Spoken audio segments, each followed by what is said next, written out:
Hi again, this is Brian. Just want to talk about another topic today about retirement. How much should one save in retirement?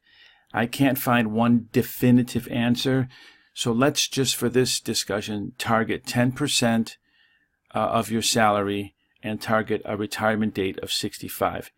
Here's some things you should be aware of, some stats. If you are a low-end worker, your salary is on the low end, you need to replace 80% of your income. So that means the last day of your working career, you need to have saved enough money so that you can have 80% of your income. That's pretty significant. So you better start saving as early as possible.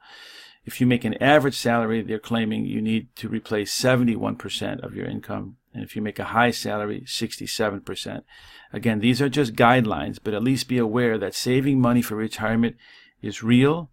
It needs to be reckoned with at all times. Don't have ostrich syndrome and put your head in the sand.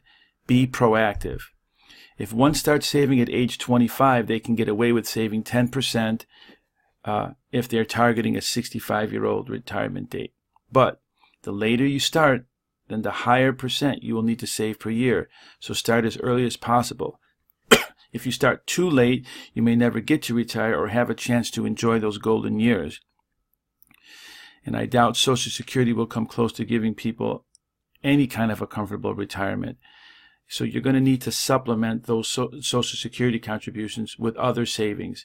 Don't just rely on Social Security. How can this be achieved? Match your employer's 401k contribution. That's what I call the 11th commandment. Thou must match. If you do not, you are committing, in my opinion, a cardinal sin. You must absolutely match. It's free money. The pension is a relic. It's a dinosaur. Obsolete. Most Americans will never be given a pension, so all the responsibilities of retirement have shifted to the worker, not the employer. In my opinion, the 401k can be interpreted this way as, hey buddy, thanks for the 25 years. Forget the gold watch. Forget the pension. Now get out of my life. Leave me alone. That's how I interpret the 401k. That's why you can say there's a lot of turnover in jobs, etc. There could be a discussion just on the 401k replacing the pension. That's another discussion. But that, in my opinion, that's what's happening because the pension was a lifetime commitment to the employee and his spouse when he died. So those days are long gone. American workers are on their own. But let's get a plan going. Let's look at the numbers. The numbers always clarify. They cut through the BS and they give you some, logical way of looking at things, a practical way. So let's say you're making $50K a year and you're in a 3% max match 401k. The worker contributes 3% of $50K, and that's $1,500 a year or $125 a month. You must contribute your max. No ifs, ands, or buts. Now, the employer is obligated to match your 3%. So if you put in 3%, the employer must put in 3%. And both contributions added up, 6%.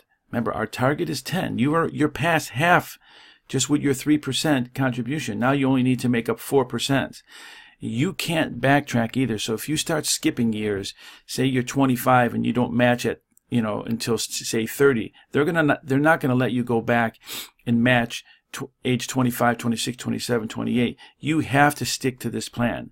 So let's target 10%. So that leaves 4% to supplement your 401k and Social Security benefits.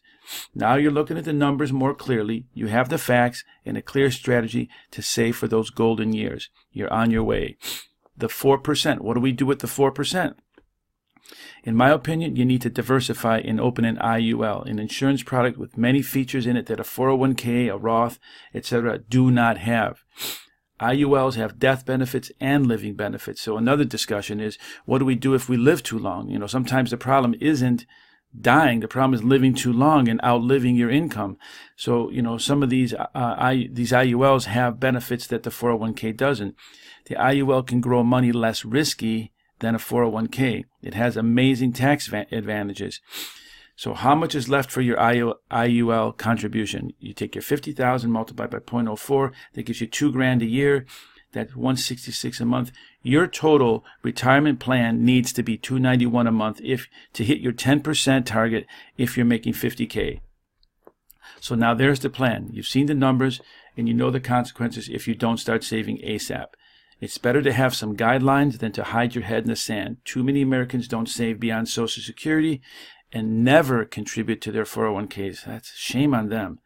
Next time I will discuss where you should invest the 6% from the 401k. The key is to diversify both investments, the IUL and your 401k, and because they have different tax obligations. Remember, Uncle Sam's going to want a cut that you've been hiding all those years that you've been saving in retirement. He's going to get his.